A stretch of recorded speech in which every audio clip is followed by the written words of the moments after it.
Debbie with Kip's Corner. Welcome back. And if you are new, welcome.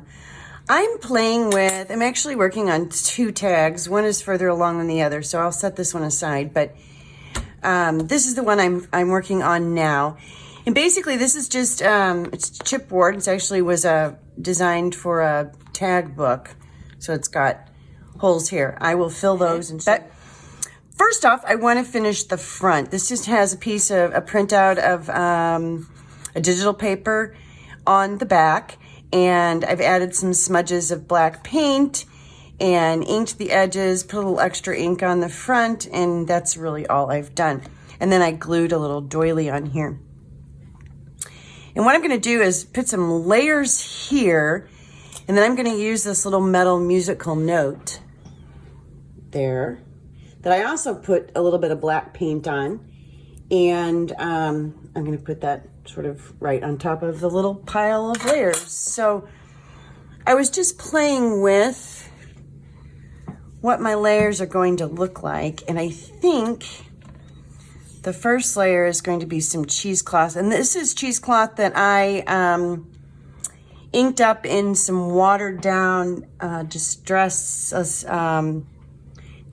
oxide vintage photo, and just kind of used it to dab up the watery stuff and got it all nice and grungy. And yeah, if my glue gets down to the bottom here. And I've just got some collection of things over here. These are drying. I don't know if you can see those or not. Yeah, you can. These are drying. I've put a coat of dabbed just a little bit of glossy accents on top to seal them. This one is only halfway done, but these pieces are drying. Oh, they actually feel like they're dry. So they're real rusted pieces, but they've been sealed with glossy accents. You could seal them with a spray. You could seal them with a, like a fixative spray. You could seal them with, you could actually seal them with matte medium. It's not coming out very fast. So I need to do that. I don't really have I don't at all have a kitchen right now. So it's kind of hard to clean anything. I mean, literally it's gutted. No sink, no cabinets. My refrigerator is still hooked up, but that's it. And my stove is still hooked up. So I'm gonna just worried more about getting that in the center than I am, or getting it, glued in the center. I'm not worried about the edges here being glued down. As a matter of fact, I really don't want them glued down, so I've just got some glue right here. I have one bathroom and one kitchen completely gutted right now. Not because I really wanted to, although I'm kind of excited about getting a new kitchen, but because I had some plumbing issues that required tearing down a wall. And if you're going to tear down a wall, well, then you might as well. I think I want to do that there, and I want to sort of maybe scrunch it up a little. And this is it was just a sort of a torn strip that I just sewed some zigzags and some stitches on, and I left all of the strings hanging. And so I'm going to tuck those up underneath a little bit, so that they come out. Now this one, I wanna play a little bit with where this is placed, because there we go. I think that'll work. Something like that anyway. So I'm just gonna get this glue on the back, dab it around. I'm sorry if I'm not in camera. Dab it around.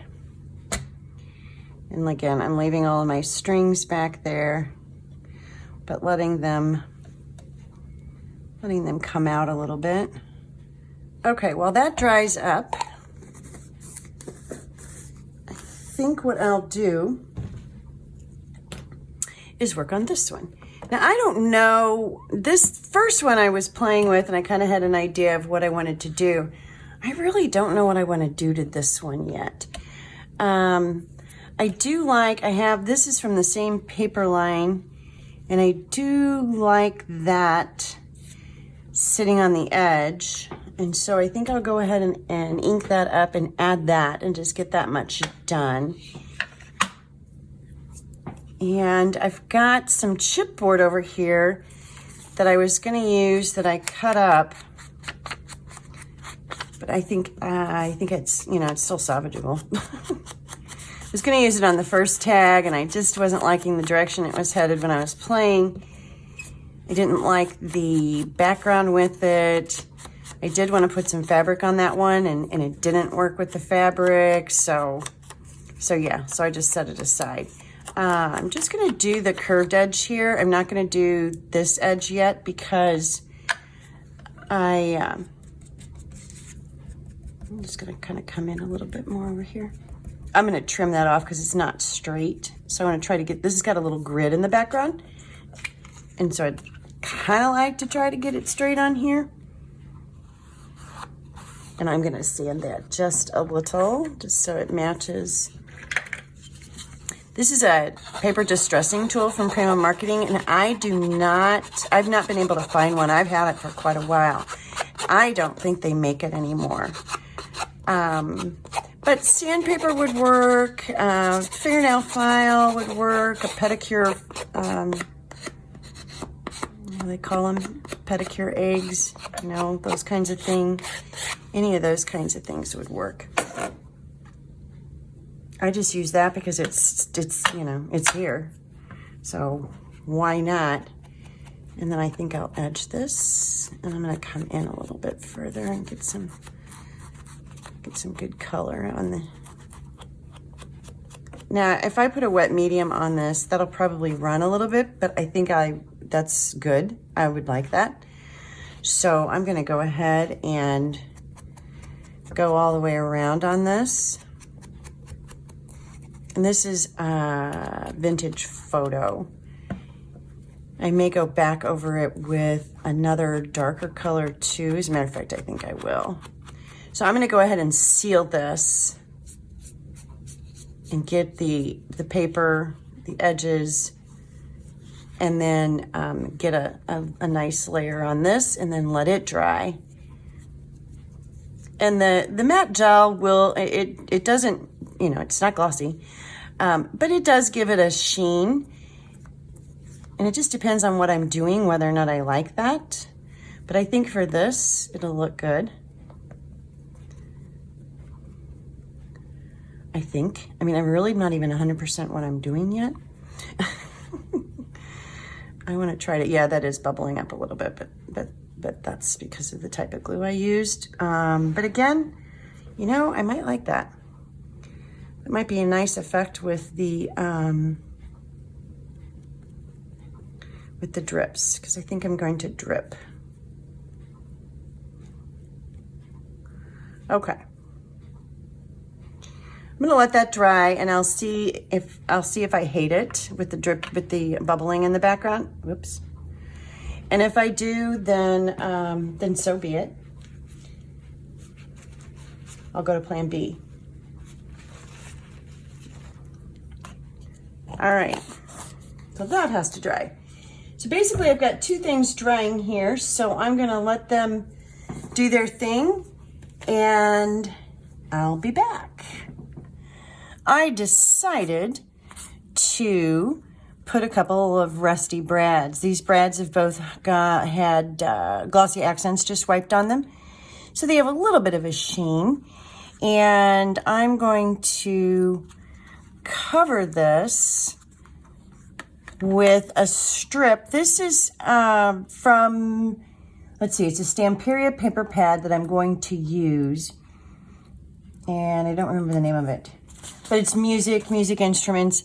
And this is just a piece, a off-cut piece that I had left over that will fit right in here. I'm gonna ink up this edge and just put a little, sort of little trim down here on the bottom to cover up those brads, just so that they're not in the way. And they'll be protected, and you know, let's see. I'll ink up the back, the rest of it after I get this on here. So I'm just going to glue this on. And then that'll give a nice little border down there. I think it should look good. And it hides the brads. It adds a little bit of color to the back there. Okay. So I'm just going to set that on there. Try to get it straight. That's the trick. I don't want to have to trim off the bottom part. There we go.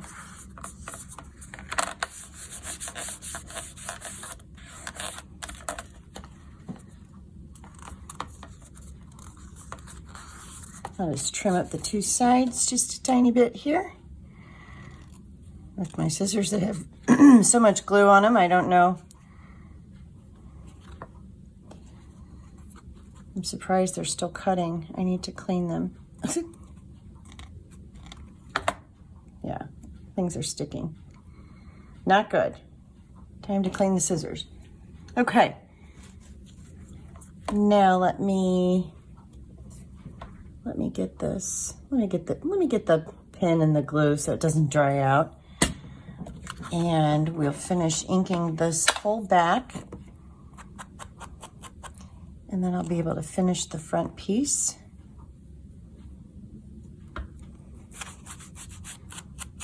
And it'll be done.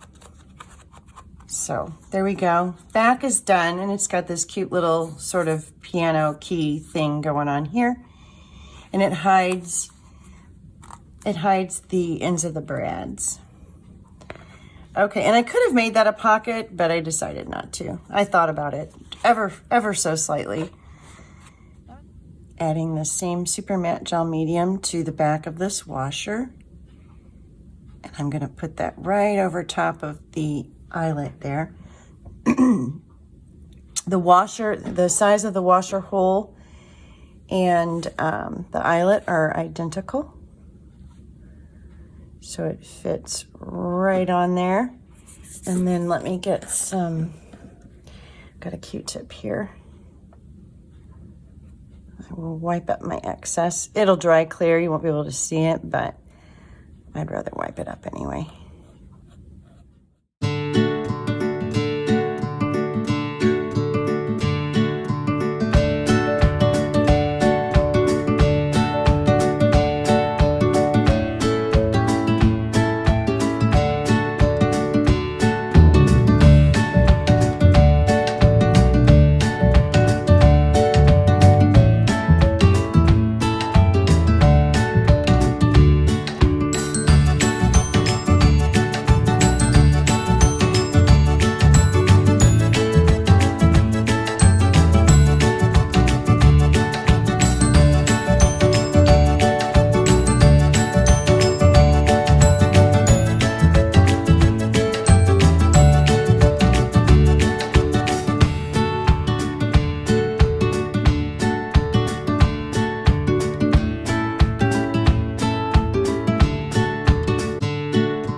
Let that dry.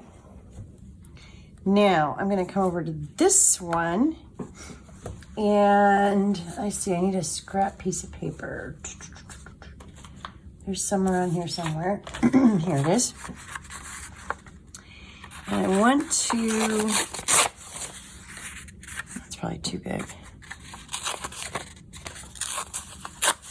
This is just tea-dyed paper. I'm going to cover up my musical note here.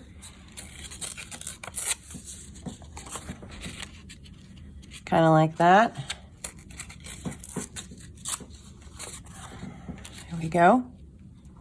I'm okay if I get some on this lace part or even the,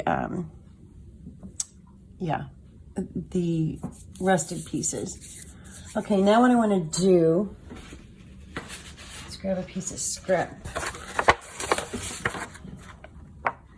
because I don't want to make a huge mess, even though I kind of already am. What I'm going to do is I'm going to take a fan brush, and it doesn't have to be a fan brush. This works with other brushes too. And I'm going to go back to my wet black gesso, and I'm going to get it even wetter. I mean, it's basically just colored water at this stage.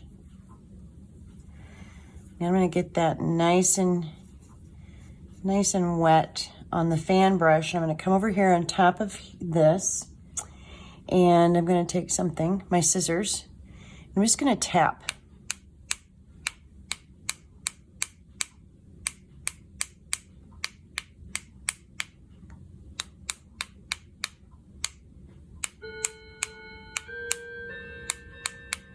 And that's good. And you can do a little or a lot.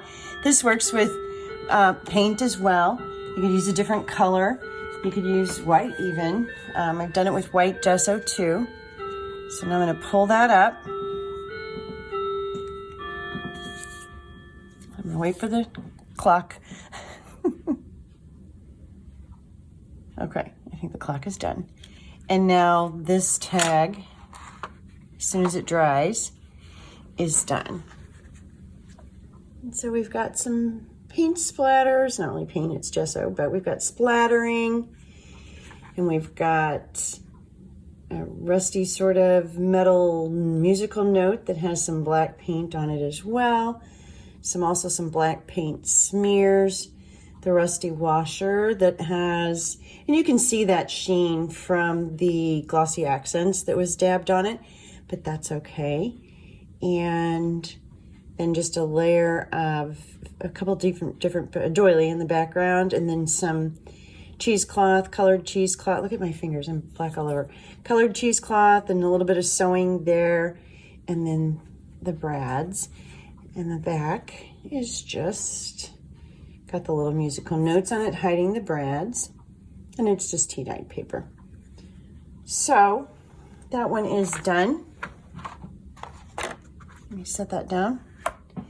This one is not done, but so far I've got music note on the background and just a piece of digital printout paper, but you can't hardly see it anymore because I've got this so dirty and grungy. Let me wipe up my mess here.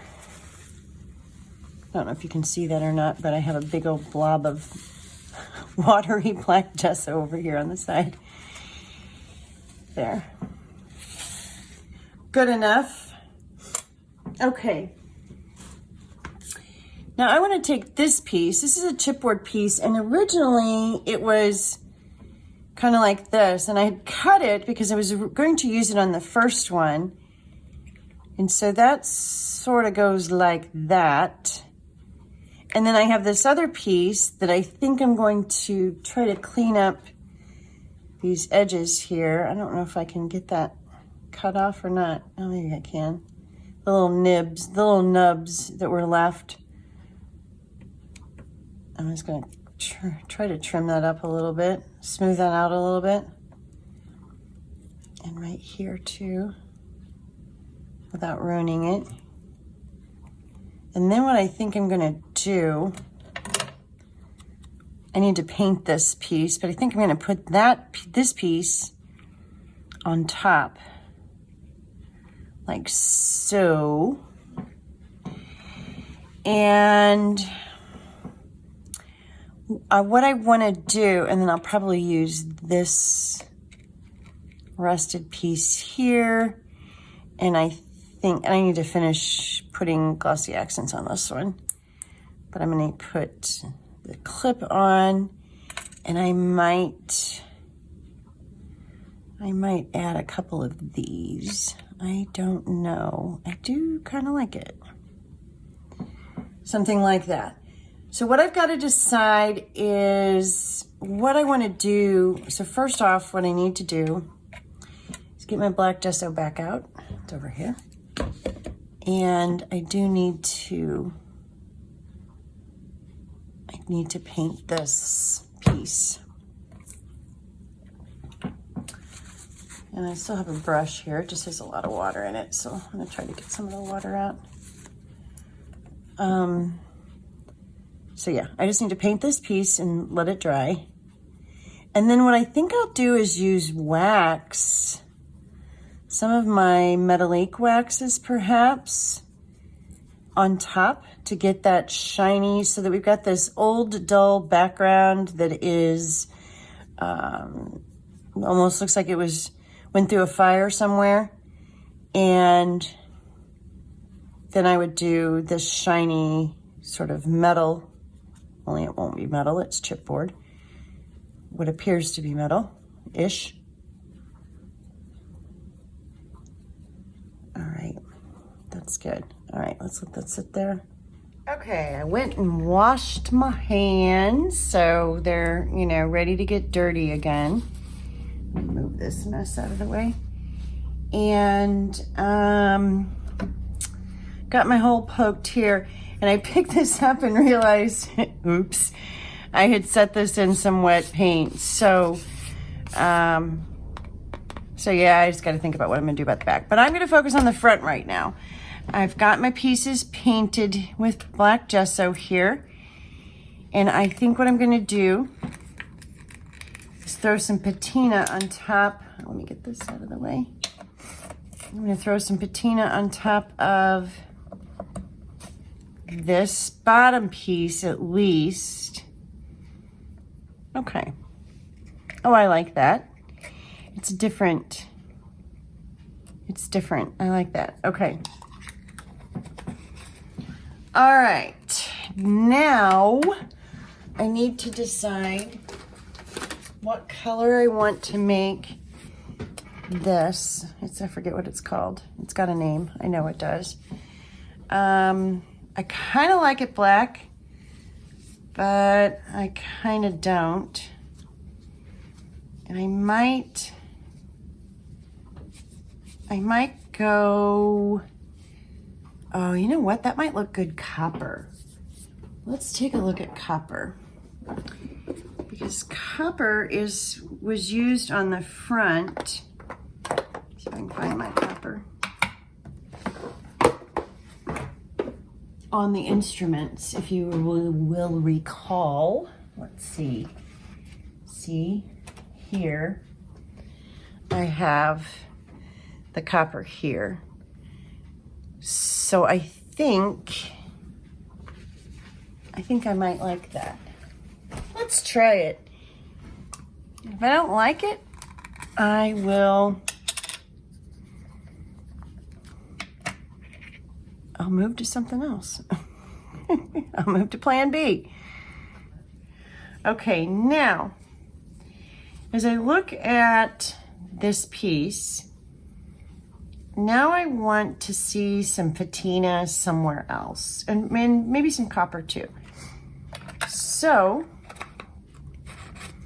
I'm going to go around the edge.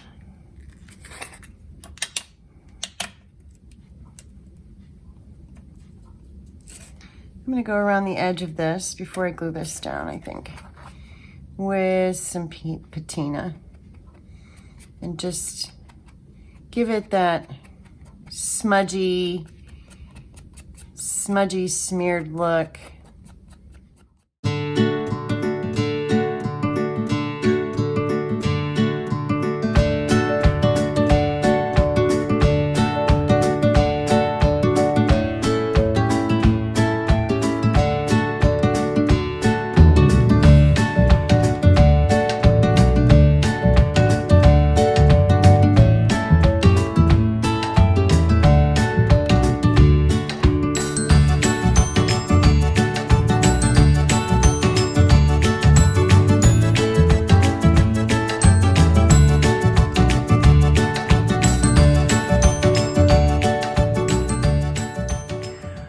Okie dokie, my background is done, I think. I got gesso slash, black smears all over it. I've got ink, I've got wax. And this is gonna go here. Okay, I think I got that base down the way I want it. Nice and grungy. Now, I want to glue this down. Yep, that works. All right, now this is going to have a piece back here that doesn't have any support. And I had a little itty bitty piece of that, if I can just find it, a little itty bitty piece of that chipboard left over that I can reuse. Here it is. What I can do here, let's cut this and this. There we go. What I can do now, I just need to make sure this is small enough. Would that work? Yeah, okay. I'm gonna cut this little piece of this note and I'm gonna put it behind the top part of the, whatever these things are called, I forget. I'm gonna put it right there. I think I can do it without seeing it or not. Let's take a closer look here. And that way it'll hit right on the board and I won't have to worry about it. It'll have some support behind it. Now I'm ready to glue. And I've got these extra 2 little pieces of chipboard on here that will raise that up on the spots where it's not on top of the piece that's already down. And now this doesn't, you can see it from the side maybe? Yeah, you can see that from the side.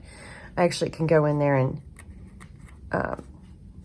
put just a tiny, if I can get I'll get a small brush and I'll just put a tiny, tiny bit of black right there on that so it doesn't show up so well. And it just gives it that extra oomph that it needs.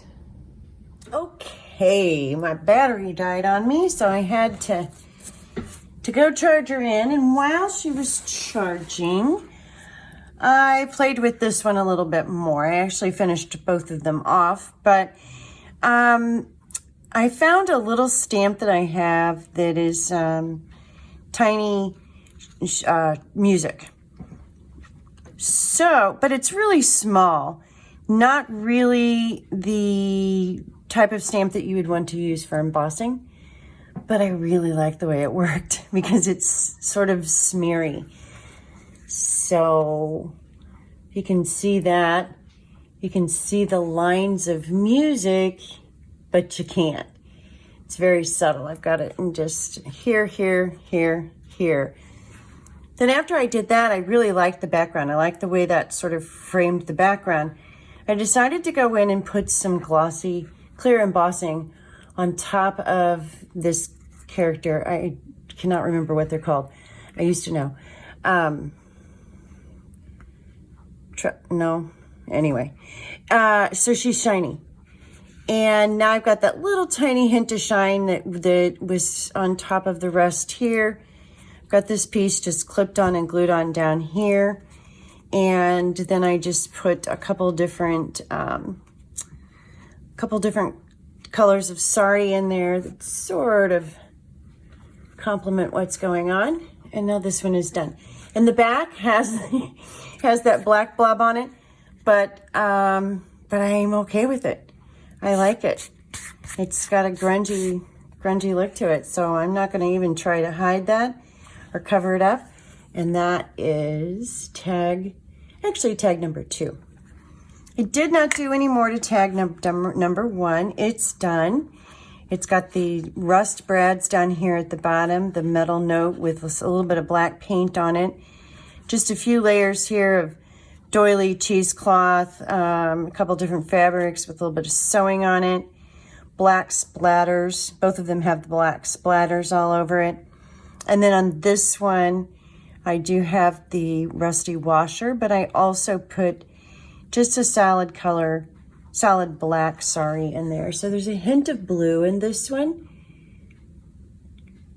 So that's that one. So I ended up making two. I like to make, and I those of you who've been watching me for a while know and have heard me say this before, or if you've purchased a journal of mine, usually there is a mixed media tag, not always, but usually there is a mixed media tag either in the journal or included in the package.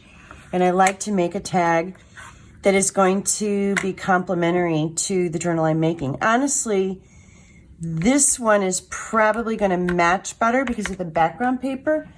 Let me show you very quickly what I've gathered so far. This is the outside of my first signature, and it's such a long and tall. This is an original image from Chatterbox magazine from, I think it's 1892 or 1872, 1892, I think.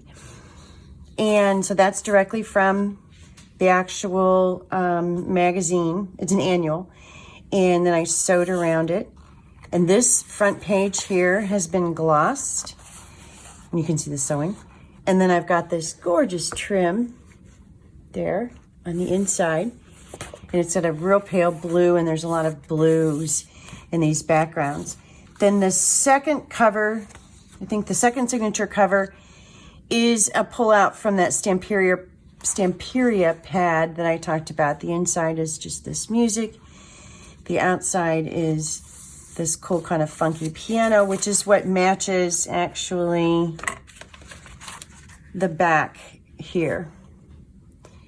So all in all, and then I've just got, and not on here straight, so I've just got some wonky stitching on the trim. And then this is the third. I'll have three signatures. This is from a different stamp pad. I'll pull it all together.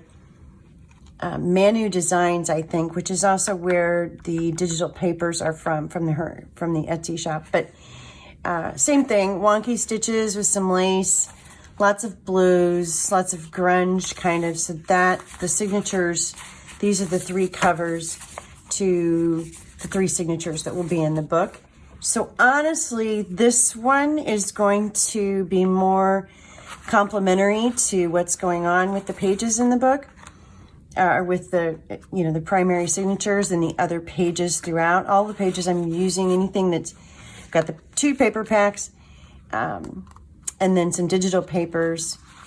So I don't know, this one may end up just being just an extra thrown in, but I like it nonetheless. I like both of them, and they're different, and yet a lot of the similar elements were used on them, and yet they're very, very different. So fun project. I hope that you enjoyed this. And next up, I'm going to be working on the pages that go on the inside, gathering them, sorting them, and all of that. Since I've got the outer signature, first pages of each signature ready to go. And then I'll be making more ephemera, and then before I know it, she'll be done. So theoretically, among all the other things going on around me. So I hope you've enjoyed this, and thank you so much for joining me. I really, really appreciate it, and I'll be back. Bye.